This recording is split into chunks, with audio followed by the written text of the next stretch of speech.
Chapter 5. The Third Ordeal. Though Mitya spoke sullenly, it was evident that he was trying more than ever not to forget or miss a single detail of his story. He told them how he had leapt over the fence into his father's garden, how he had gone up to the window, told them all that had passed under the window. Clearly, precisely, distinctly, he described the feelings that troubled him during those moments in the garden when he longed so terribly to know whether Grushenka was with his father or not. But, strange to say, both the lawyers listened now with a sort of awful reserve, looking coldly at him, asked few questions. Mitya could gather nothing from their faces. They're angry and offended, he thought. Well, bother them. When he described how he made up his mind at last to make the signal to his father that Grushenka had come, so that he should open the window, the lawyers paid no attention to the word signal, as though they entirely failed to grasp the meaning of the word in this connection. So much so that Mitya noticed it, coming at last to the moment when, seeing his father peering out of the window, his hatred flared up, and he pulled the pestle out of his pocket. He suddenly, as though of design, stopped short. He sat gazing at the wall, and was aware that their eyes were fixed upon him. "Well," said the investigating lawyer, "you pulled out the weapon, and what happened then?" "Then? Why, then, I murdered him, hit him on the head, and cracked his skull. I suppose that's your story. That's it?" His eyes suddenly flashed. All his smothered wrath suddenly flamed up with extraordinary violence in his soul. "Our story?" repeated Nikolai Parfenovitch. Mitya dropped his eyes and was a long time silent. "My story, gentlemen, was like this," he began softly. "Whether it was someone's tears, or my mother prayed to God, or a good angel kissed me at that moment, I don't know. But the devil was conquered. I rushed from the window and ran to the fence. My father was alarmed, and for the first time he saw me then, cried out and sprang back from the window. I remember that very well. I ran across the garden to the fence, and there Grigori caught me when I was sitting on the fence. At that point he raised his eyes at last and looked at his listeners. They seemed to be staring at him with perfectly unruffled attention. A sort of paroxysm of indignation seized on Mitya's soul. "Why, you're laughing at me at this moment, gentlemen," he broke off suddenly. "What makes you think that?" observed Nikolai Parfenovitch. "You don't believe one word, that's why. I understand, of course, that I've come to the vital point. The old man's lying there now with his skull broken, while I, after dramatically describing how I wanted to kill him and how I snatched up the pestle, I suddenly run away from the window. A romance, poetry, as though one could believe a fellow on his word. Ha ha! You're scoffers, gentlemen." And he swung round on his chair so that it creaked. "And did you notice," asked the prosecutor suddenly, as though not observing Mitya's excitement, "did you notice, when you ran away from the window, whether the door into the garden was open?" "No, it was not open." "It was not. It was shut. And who could open it? Bah! The door. Wait a bit." He seemed suddenly to bethink himself, and, almost with a start, "Why, did you find the door open?" "Yes, it was open." "Why, who could have opened it if you did not open it yourselves?" cried Mitya, greatly astonished. "The door stood open, and your father's murderer undoubtedly went in at that door, and, having accomplished the crime, went out again by the same door," the prosecutor pronounced deliberately, as though chiselling out each word separately. "That is perfectly clear. The murder was committed in the room and not through the window. That is absolutely certain from the examination that has been made, from the position of the body and everything. There can be no doubt of that circumstance." Mitya was absolutely dumbfounded. "But that's utterly impossible," he cried, completely at a loss. I didn't go in. I tell you, positively, definitely, the door was shut the whole time I was in the garden. And when I ran out of the garden, I only stood at the window and saw him through the window. That's all. I remember to the last minute. And if I didn't remember, it would be just the same. I know it, for no one knew the signals except Smerdyakov and me, and the dead man. And he wouldn't have opened the door to anyone in the world without the signals." Signals? What signals? Asked the prosecutor, with greedy, almost hysterical curiosity. He instantly lost all trace of his reserve and dignity. He asked the question with a sort of cringing timidity. He scented an important fact, of which he had known nothing, and was already filled with dread that Mitya might be unwilling to disclose it. "So you didn't know?" Mitya winked at him with a malicious and mocking smile. "What if I won't tell you? From whom could you find out? No one knew about the signals, except my father, Smerdyakov, and me, that was all. Heaven knew too, but it won't tell you. But it's an interesting fact. There's no knowing what you might build on it. Take comfort, gentlemen, I'll reveal it. You've some foolish idea in your hearts. You don't know the man you have to deal with. You have to do with a prisoner who gives evidence against himself to his own damage. Yes, for I'm a man of honour, and you are not."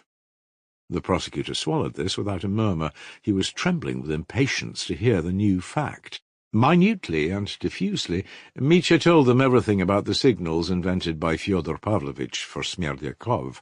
He told them exactly what every tap on the window meant, tapped the signals on the table, and when Nikolai Parfenovitch said that he supposed he, Mitya, had tapped the signal "Grushenka has come," when he tapped to his father, he answered precisely that he had tapped that signal, that Grushenka had come.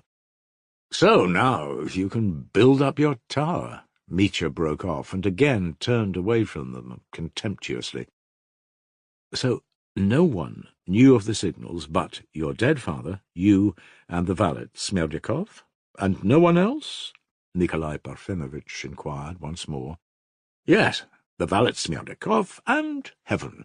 Write down about heaven. That may be of use. Besides, you will need God yourselves."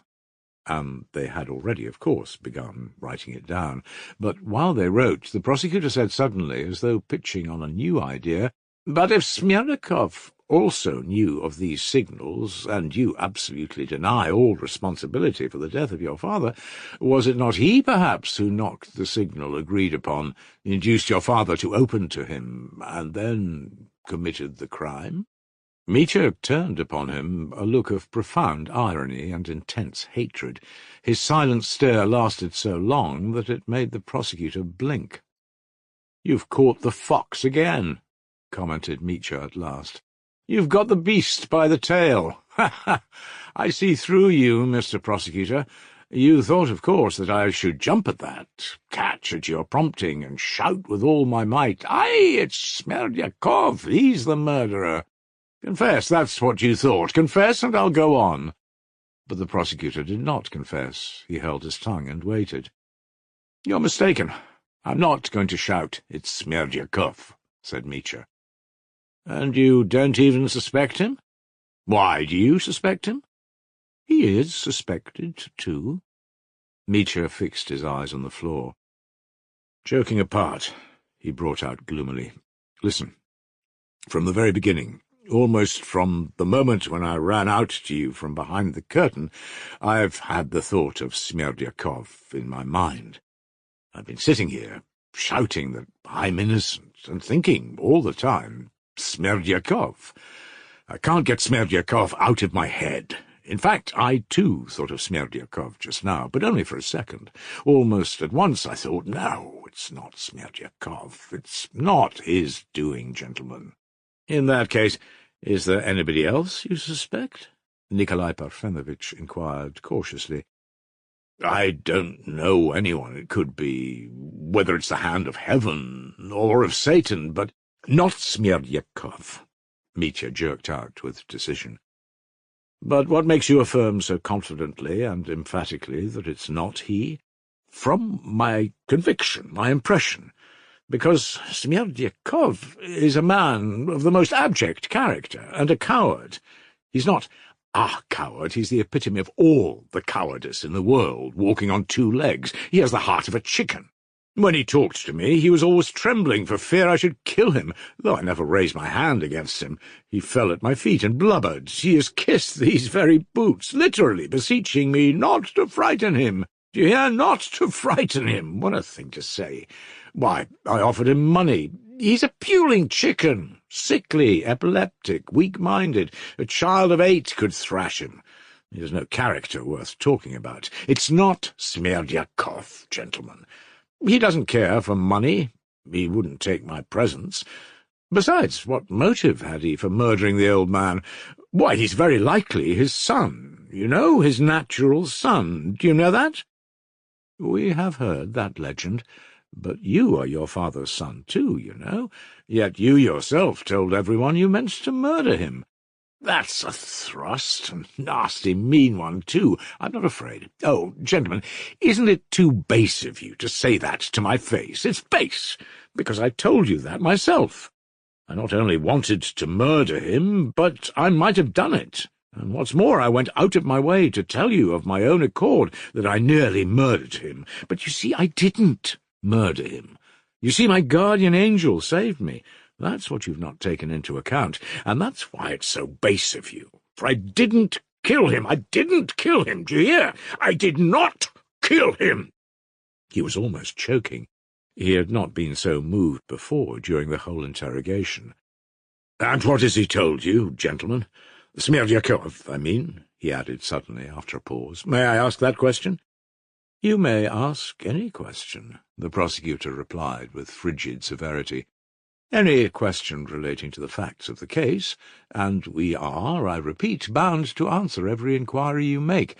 We found the servant, Smerdyakov, concerning whom you inquire, lying unconscious in his bed in an epileptic fit of extreme severity that had recurred possibly 10 times.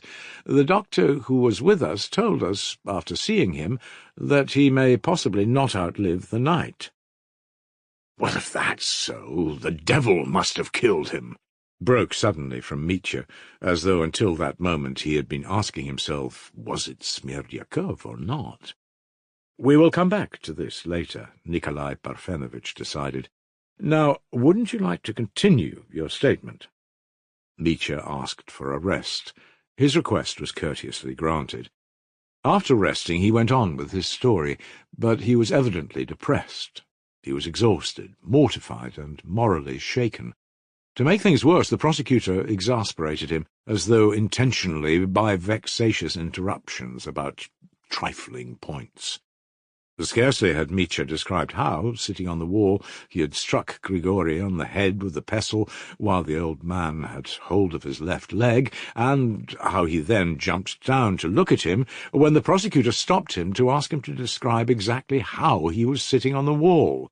Mitya was surprised. Oh, I was sitting like this, astride, one leg on one side of the wall and one on the other. And the pestle? The pestle was in my hand. Not in your pocket. Do you remember that precisely? Was it a violent blow you gave him? It must have been a violent one. But why do you ask? Would you mind sitting on the chair just as you sat on the wall then, and showing us just how you moved your arm and in what direction? You're making fun of me, aren't you? Asked Mitya, looking haughtily at the speaker, but the latter did not flinch. Mitya turned abruptly, sat astride on his chair, and swung his arm. This was how I struck him. That's how I knocked him down. What more do you want? Thank you. May I trouble you now to explain why you jumped down, with what object, and what you had in view? Oh, hang it, I jumped down to look at the man I'd hurt. I don't know what for. Though you were so excited and were running away? Yes, though I was excited and running away. You wanted to help him. Help? Yes, perhaps I did want to help him. I don't remember. You don't remember. Then you didn't quite know what you were doing. Not at all. I remember everything, every detail. I jumped down to look at him and wiped his face with my handkerchief. We have seen your handkerchief. Did you hope to restore him to consciousness? I don't know whether I hoped it. I simply wanted to make sure whether he was alive or not. Ah, you wanted to be sure. Well, what then? I'm not a doctor. I couldn't decide. I ran away thinking I'd killed him. And now he's recovered. Excellent, commented the prosecutor. Thank you. That's all I wanted. Kindly proceed. Alas, it never entered Mitya's head to tell them, though he remembered it, that he had jumped back from pity, and standing over the prostrate figure had even uttered some words of regret. "You've come to grief, old man. There's no help for it. Well, there you must lie." The prosecutor could only draw one conclusion, that the man had jumped back at such a moment and in such excitement simply with the object of ascertaining whether the only witness of his crime were dead, that he must therefore have been a man of great strength, coolness, decision, and foresight, even at such a moment, and so on. The prosecutor was satisfied. "I've provoked the nervous fellow by trifles, and he has said more than he meant." With painful effort, Mitya went on, but this time he was pulled up immediately by Nikolai Parfenovitch. "How came you to run to the servant, Fedosia Markovna, with your hands so covered with blood, and, as it appears, your face, too?" "Why, I didn't notice the blood at all at the time," answered Mitya. "That's quite likely. It does happen sometimes." The prosecutor exchanged glances with Nikolai Parfenovitch. "I simply didn't notice. You're quite right there, prosecutor," Mitya assented suddenly. Next came the account of Mitya's sudden determination to step aside and make way for their happiness. But he could not make up his mind to open his heart to them as before and tell them about the queen of his soul. He disliked speaking of her before these chilly persons, who were fastening on him like bugs, and so in response to their reiterated questions, he answered briefly and abruptly, "Well, I made up my mind to kill myself. What had I left to live for? That question stared me in the face. Her first rightful lover had come back, the man who wronged her, but who'd hurried back to offer his love after 5 years, and atone for the wrong with marriage, so I knew it was all over for me. And behind me, disgrace, and that blood. Grigory's. What had I to live for? So I went to redeem the pistols I had pledged, to load them, and put a bullet in my brain tomorrow." "And a grand feast the night before?" "Yes, a grand feast the night before. Damn it all, gentlemen, do make haste and finish it. I meant to shoot myself not far from here, beyond the village, and I planned to do it at 5 o'clock in the morning, and I had a note in my pocket already. I wrote it at Berhoten's when I loaded my pistols. Here's the letter. Read it. It's not for you I tell it," he added contemptuously. He took it from his waistcoat pocket and flung it on the table. The lawyers read it with curiosity, and, as is usual, added it to the papers connected with the case. "And you didn't even think of washing your hands at Berhoten's? You were not afraid, then, of arousing suspicion?" "What suspicion?" "Suspicion or not, I should have galloped here just the same, and shot myself at 5 o'clock, and you wouldn't have been in time to do anything. If it hadn't been for what's happened to my father, you would have known nothing about it, and wouldn't have come here. Oh, it's the devil's doing. It was the devil murdered father. It was through the devil that you found it out so soon. How did you manage to get here so quick? It's marvellous, a dream. Mr. Berhoten informed us that when you came to him you held in your hands, your blood-stained hands, your money, a lot of money, a bundle of 100-rouble notes, and that his servant boy saw it too." "That's true, gentlemen. I remember it was so." "Now, there's one little point presents itself. Can you inform us," Nikolai Parfenovitch began with extreme gentleness, "where did you get so much money all of a sudden, when it appears from the facts, from the reckoning of time, that you had not been home?" The prosecutor's brows contracted at the question being asked so plainly, but he did not interrupt Nikolai Parfenovitch. "No, I didn't go home," answered Mitya, apparently perfectly composed, but looking at the floor. "Allow me, then, to repeat my question," Nikolai Parfenovitch went on, as though creeping up to the subject. "Where were you able to procure such a sum all at once? when, by your own confession, at 5 o'clock the same day I was in want of 10 roubles, and pledged my pistols with Perhotin, and then went to Madame Hochlakov to borrow 3,000, which she wouldn't give me, and so on, and all the rest of it." Mitya interrupted sharply. "Yes, gentlemen, I was in want of it, and suddenly thousands turned up, eh? Do you know, gentlemen, you're both afraid now. What if he won't tell us where he got it? That's just how it is. I'm not going to tell you, gentlemen. You've guessed right. You'll never know," said Mitya, chipping out each word with extraordinary determination. The lawyers were silent for a moment. "You must understand, Mr. Karamazov, that it is of vital importance for us to know," said Nikolai Parfenovitch, softly and suavely. "I understand. But still I won't tell you." The prosecutor, too, intervened, and again reminded the prisoner that he was at liberty to refuse to answer questions, if he thought it to his interest, and so on. But in view of the damage he might do himself by his silence, especially in a case of such importance as— "And so on, gentlemen, and so on. Enough! I've heard that rigmarole before," Mitya interrupted again. "I can see for myself how important it is, and that this is the vital point, and still I won't say." "What is it to us? It's not our business, but yours." "You are doing yourself harm," observed Nikolai Parfenovitch nervously. "You see, gentlemen, joking apart," Mitya lifted his eyes and looked firmly at them both, "I had an inkling from the first that we should come to loggerheads at this point. But at first, when I began to give my evidence, it was all still far away and misty. It was all floating.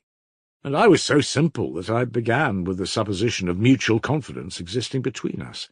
Now I can see for myself that such confidence is out of the question, for in any case we were bound to come to this cursed stumbling block. And now we've come to it. It's impossible, and there's an end of it. But I don't blame you. You can't believe it all simply on my word. I understand that, of course." He relapsed into gloomy silence. "Couldn't you, without abandoning your resolution to be silent about the chief point, could you not at the same time give us some slight hint as to the nature of the motives which are strong enough to induce you to refuse to answer at a crisis so full of danger to you?" Mitya smiled mournfully, almost dreamily. "I'm much more good-natured than you think, gentlemen. I'll tell you the reason why, and give you that hint, though you don't deserve it. I won't speak of that, gentlemen, because it would be a stain on my honour.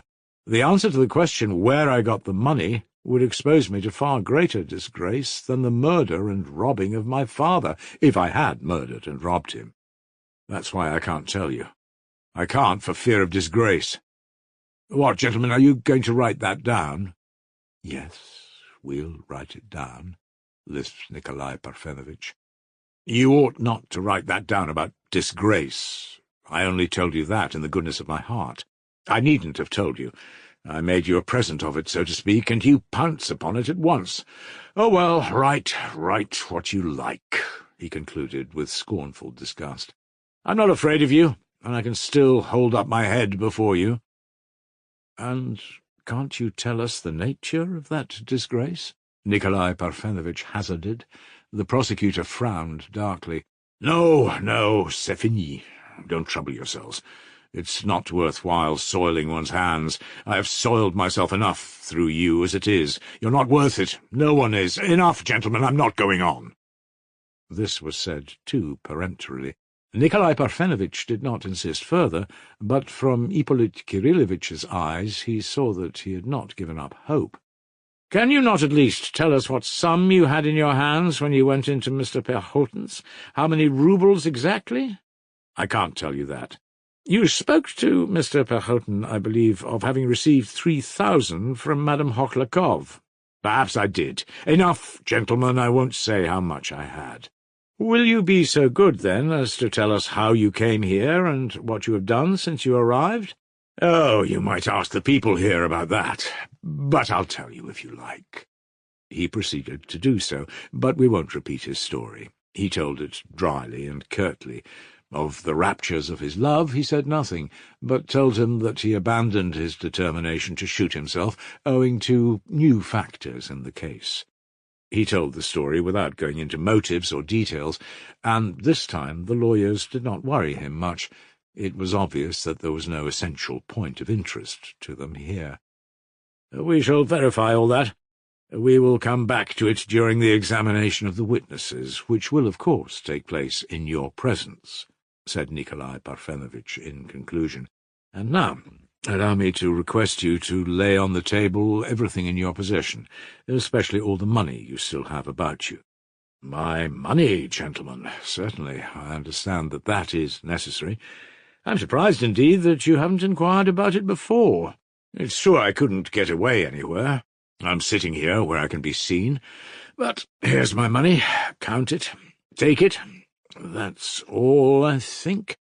He turned it all out of his pockets. Even the small change, 2 pieces of 20 kopecks, he pulled out of his waistcoat pocket. They counted the money, which amounted to 836 roubles and 40 kopecks. "And is that all?" asked the investigating lawyer. "You stated just now in your evidence that you spent 300 roubles at Plotnikov's. You gave Perhotin 10, your driver 20. Here you lost 200, then—" Nikolai Parfenovitch reckoned it all up. Mitya helped him readily. They recollected every farthing, and included it in the reckoning. Nikolai Parfenovitch hurriedly added up the total. "With this 800, you must have had about 1,500 at first?" "I suppose so," snapped Mitya. "How is it they all assert there was much more?" "Let them assert it." "But you asserted it yourself." "Yes, I did too. We will compare all this with the evidence of other persons not yet examined. Don't be anxious about your money. It will be properly taken care of and be at your disposal at the conclusion of what is beginning, if it appears, or, so to speak, is proved, that you have undisputed right to it. Well, and now—" Nikolai Parfenovitch suddenly got up, and informed Mitya firmly that it was his duty and obligation to conduct a minute and thorough search of your clothes and everything else. "By all means, gentlemen, I'll turn out all my pockets if you like." And he did, in fact, begin turning out his pockets. "It will be necessary to take off your clothes, too." "What, undress? Oh, damn it! Won't you search me as I am? Can't you?" "It's utterly impossible, Dmitri Fyodorovitch. You must take off your clothes." "As you like," Mitya submitted gloomily. "Only please not here, but behind the curtains." "Who will search them?" "Behind the curtains, of course." Nikolai Parfenovitch bent his head in assent. His small face wore an expression of peculiar solemnity.